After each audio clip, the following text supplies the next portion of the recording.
નમસ્કાર વાલા વિદ્યાર્થી મિત્રો, સ્વાગત છે આપ સર્વ વિદ્યાર્થી મિત્રોનું તમારી પોતાની યુટ્યુબ ચેનલમાં।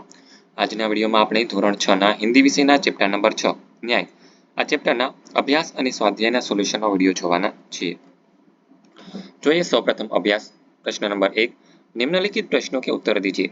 पहला सवाल है, अली ख्वाजा ने मोहरे तेल में क्यों छुपाई होगी? तो तेनो उत्तर आवशे, तेल के रंग के कारण मोहरे दिखाई न पड़े, इसलिए अली ख्वाजा ने मोहरे तेल में छुपाई होगी।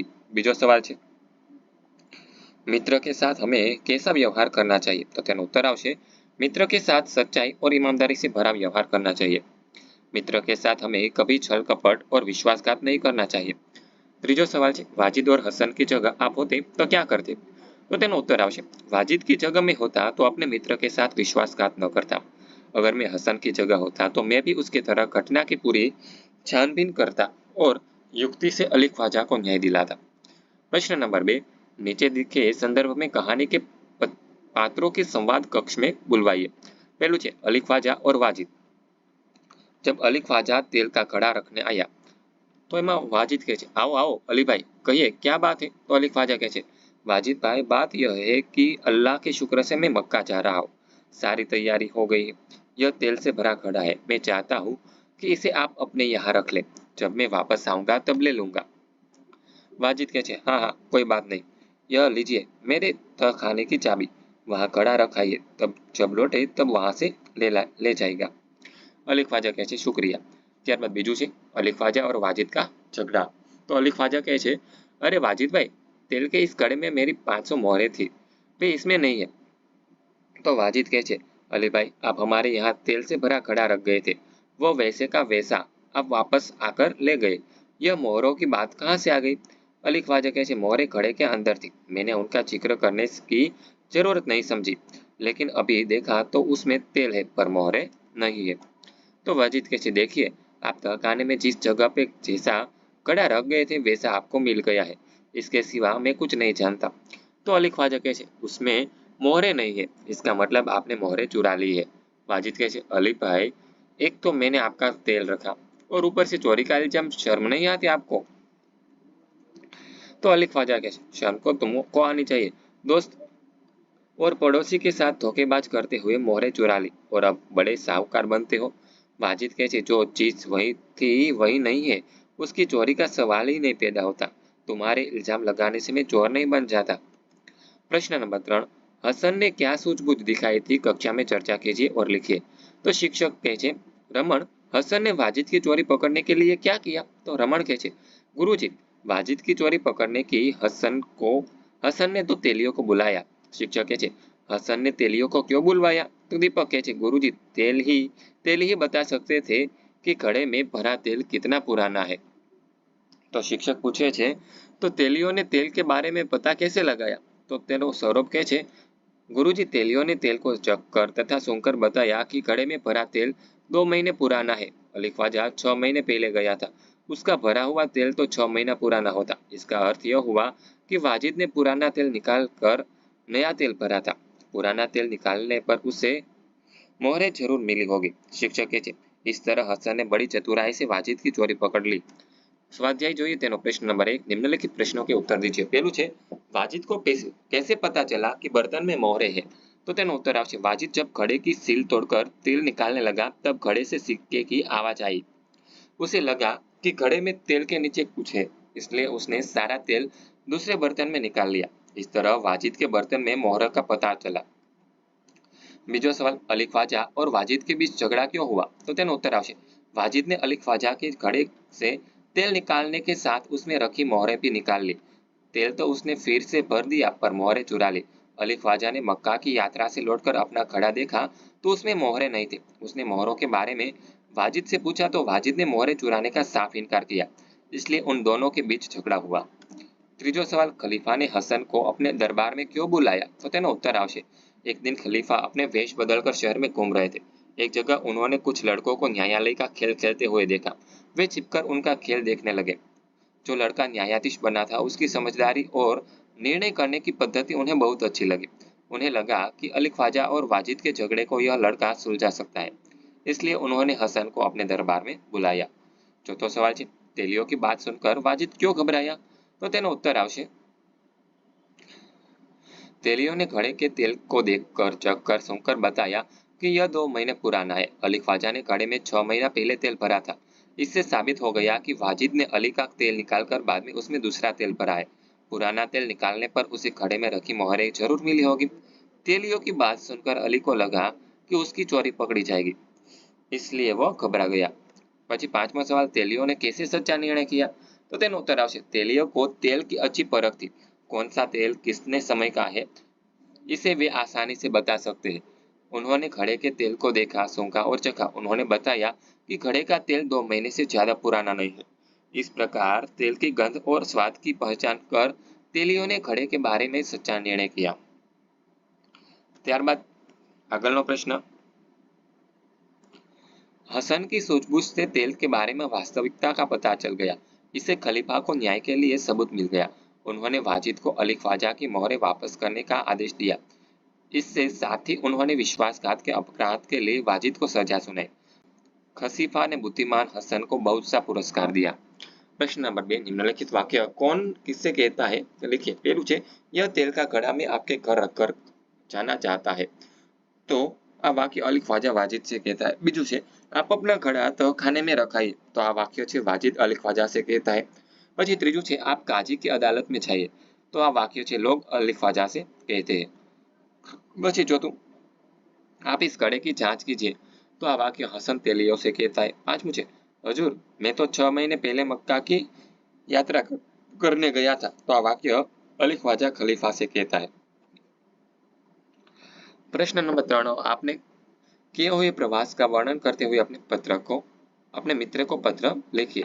जो ये पत्र 15 आनंद निवास, कालबा देवी रोड, मुंबई 445021, 24 दिसंबर 2012। प्रिय मित्र शैलेश, सप्रेम नमस्कार।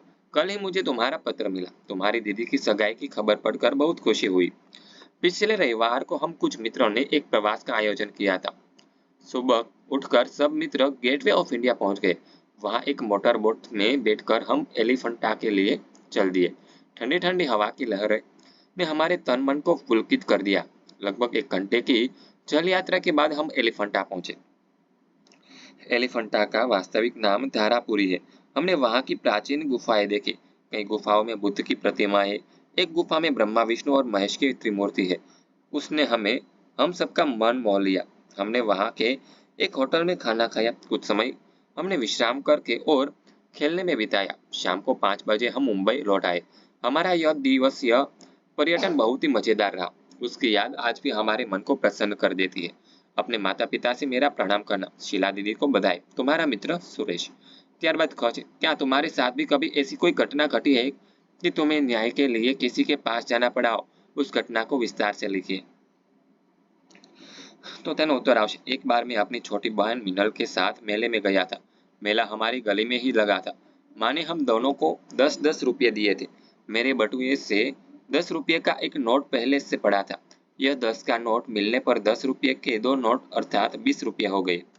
मेले में हमने 10-10 रुपये की कुल्फी खाई। मैंने अपना बटुआ खोला और उसमें से एक 10 का नोट निकालकर कुल्फी वाले को दिया। मिनल ने अपना बटुआ खोला तो वह खाली था। उसने मेरे बटुए में से पड़ा नोट देख लिया था।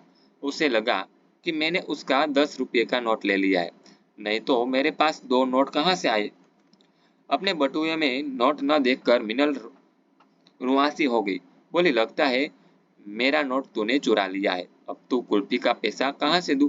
मैंने उसे समझाया कि दूसरा 10 रुपये का नोट मेरे बटुए में से पहले से है, पर वह न मानी और मुझे झूठा बताने लगी।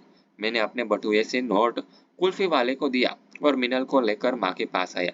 मैंने माँ से कहा, माँ देखो, मिनल मुझे झूठा कह रही है। आपने जो 10 का नोट दिया था वह उसने कहीं गिरा दिया। अब अपनी गलती के लिए मुझे दोष दे रही है। माँ, अब तुम ही इसे समझाओ। मिनल अभी अभी रो रही थी और मुझे झूठा साबित कर रही थी। माँ ने उसे कहा, अरे पगली, टेबल पर देख, वह क्या पड़ा है। माँ का दिया हुआ नोट मिनल टेबल पर ही भूल गई थी। वह नोट उसने बटुए में डाला ही नहीं था, तो मिलता कैसे? अब मिनल को अपनी भूल का पता चला। उसने मुझसे क्षमा मांगी। ત્યારબાદ प्रश्न नंबर 3 ग, कहानी की प्रमुख घटनाओं को इस क्रम में लिखो कि पूरी कहानी स्पष्ट हो सके। जैसे इराक में व्यापारी अली ख्वाजा के पास 1000 सोने की मोहरें इकट्ठा होना। पहलू है 500 मोहरे को तेल से भरे घड़े में रखना, उसे घड़े को मित्र वाजिद से तहखाने में रखाना और मक्का की यात्रा पर निकल जाना। जरूरत पड़ने पर वाजिद द्वारा घड़े में से तेल निकालना और मोहरों को चुरा लेना। अली ख्वाजा और वाजिद में झगड़ा, खलीफा से न्याय मांगना, खलीफा का भेष बदलकर नगर में निकलना और हसन का मिलना, हसन द्वारा तेलियों को बुलाना और मोहरों की चोरी का पता चलना, अली ख्वाजा को मोहरे वापस मिलना और वाजिद को सजा। प्रश्न नंबर 4, निम्नलिखित कहानी के चित्र एवं वाक्य उलट पुलट दिए गए हैं, उसकी पढ़कर कहानी का निर्माण कीजिए और उचित शीर्षक दीजिए। नोंध, उलट पुलट वाक्यों तथा चित्रों के लिए पाठ्य पुस्तक देखें। तो जो ये सरस मजानी वार्ता। एक दिन जंगल में एक शेर आराम से सो रहा था। शेर जहाँ सो रहा था उसके पास एक बिल था जिसमें एक चूहा रहता था। शेर को सोया हुआ देखकर चूहा उसके पास गया। वो शेर के शरीर पर चढ़ा और नाचने लगा। शेर की नींद खुल गई और उसने गुस्से से चूहे को पंजे में पकड़ लिया। चूहा रोते रोते बोला, कृपा करके मुझे छोड़ दो, किसी दिन मैं तुम्हारी मदद करूंगा। एक दिन एक शिकारी जंगल में शिकार करने के आया। उसने सिंह का शिकार करने के लिए जाल बिछाया। जाल में फंसते ही शेर दहाड़ने लगा। उसकी दहाड़ सुनकर चूहा वहां आया। शेर को जाल में फंसा देखकर अपने साथियों को बुला लाया। उन्होंने जाल काट डाला और जाल से छुड़ाया। शेर को चूहे और उसके साथियों ने जाल से छुड़ाया और शिकारी से बचाया। उस दिन से शेर चूहा का मित्र बन गए। साथ में खेलने लगे। शीर्षक, शेर और चूहा। बीजू शीर्षक आवशे, छोटे भी बड़े के काम आते हैं। प्रश्न नंबर 5, निम्नलिखित वाक्यों में से क्रियावाचक शब्द ढूंढकर उदाहरण के अनुसार फिर से लिखिए। उदाहरण तरीके જોઈએ, राधा ने संजीव को पत्र लिखा। તો અહીં लिखा છે તે ક્રિયા વિશેષણ છે, ક્રિયાવાચક શબ્દ છે। તો રાધાને કિસકો પત્ર लिखा તેવો આપણો સવાલ બનશે। તો જોઈએ પેલું, અધ્યાપકને બચ્ચો કો કહાની સુનાઈ। તો અહીં સુનાઈ છે તે ક્રિયાવાચક શબ્દ છે। હવે તેનું વાક્ય જોઈએ, બચ્ચો કો કહાની કિસને સુનાઈ। એવી જ રીતે બીજું વાક્ય, રાત को कुत्ते भौंक रहे थे। તો અહીં ભौंक रहे थे તે ક્રિયાવાચક શબ્દ છે। તેનું વાક્ય જોઈએ, कुत्ते कब भौंक रहे थे। ત્યારબાદ ત્રીજું છે, वह पटाखे देख रहा था। तो ये देख रहा है તે ક્રિયાવાચક વિશેષણ છે। તો वह क्या देख रहा है। પછી ચોથું, વેદાંત કિતાબ પढ़ रहा था। તો અહીં पढ़ रहा था તે છે। તો વાક્ય જોઈએ, कौन किताब पढ़ रहा था। પછી પાંચમું, पता नहीं तन्मय मेरे पास से चला गया। તો અહીં चला गया છે તે ક્રિયાવાચક વિશેષણ છે। તેનું વાક્ય જોઈએ, तन्मय मेरे पास से कब चला गया। પછી છઠ્ઠું, आकाश में पतंग उड़ रही थी। तो उड़ रही थी તે ક્રિયાવાચક વિશેષણ છે। તો એનું વાક્ય જોઈએ, पतंग कहाँ उड़ रही थी। प्रश्न नंबर 6, कहानी पढ़िए, उचित शीर्षक दीजिए एवं चर्चा करके प्रश्नों के निर्माण कीजिए तथा उत्तर लिखिए। तो ये सरस मजानी एक वार्ता આપેલી છે તે તમારે વાંચવાની છે। હવે તેનું આપણે શીર્ષક આપીશું તેનાલીરામ की चतुराई। હવે તેમાં આપણે કેટલાક પ્રશ્ન પૂછીએ। પહેલું છે, सेवक से कौन सा अपराध हुआ। तो તેનો ઉત્તર આવશે, सेवक से राजा का प्रिय कांच का मोर टूट गया था। બીજું છે, राजा ने सेवक को क्या सजा दी। तो તેનો ઉત્તર આવશે, राजा ने सेवक को 6 महीने के लिए कारागार में डलवाने की सजा दी। પછી ત્રીજો સવાલ છે, बाल उद्यान में क्या हो रहा था। तो તેનો ઉત્તર આવશે, बाल उद्यान में बच्चे नाटक खेल रहे थे। પછી ચોથો સવાલ, तेनालीराम राजा कृष्णदेवराय को बाल उद्यान में क्यों ले गए। तो તેનો ઉત્તર આવશે, तेनालीराम राजा कृष्णदेवराय को बाल उद्यान में ले गए क्योंकि वे उन्हें यह समझाना चाहते थे कि न्याय करते समय राजा का मन बालक जैसा निर्मल होना चाहिए। પછી પાંચમું, तेनालीराम बालक को कौन सी सजा दिलाना चाहते थे। तो તેનો ઉત્તર આવશે, तेनालीराम बालक को यह सजा दिलाना चाहते थे कि उद्यान में किए गए नाटक को वो दरबार में दोहराए। ત્યારબાદ છઠ્ઠો સવાલ, न्याय करते समय राजा का मन कैसा होना चाहिए। तो તેનો ઉત્તર આવશે, न्याय करते समय राजा का मन बच्चे जैसा निर्मल होना चाहिए। પછી સાતમો સવાલ છે, राजा ने सेवक को क्यों रिहा कर दिया। तो તેનો ઉત્તર આવશે, राजा ने सेवक को रिहा कर दिया क्योंकि उसने पहली बार यह मालूमी अपराध किया था। વિદ્યાર્થી મિત્રો, આ વિડીયો જોયો, સાંભળ્યો અને સમજ્યા તે બદલ આપ સર્વનો ખૂબ ખૂબ આભાર। આવા જ એક નવા વિડીયો સાથે આપણે ફરી મળીશું। ત્યાં સુધી આ વિડીયોની લિંક તમારા મિત્રો અને દોસ્તોને શેર કરજો જેથી કરીને તેઓ આ સોલ્યુશનનો લાભ લઈ શકે। અને હા વિદ્યાર્થી મિત્રો, આપણી આ ચેનલમાં ધોરણ 6 ના હિન્દી વિષયના તમામ ચેપ્ટરના સ્વાધ્યાયના સોલ્યુશનના વિડીયો અપલોડ થઈ ગયા છે। તેની લિંક અને આ ચેપ્ટરના પીડીએફની લિંક તમને નીચે ડિસ્ક્રિપ્શનમાંથી મળી જશે।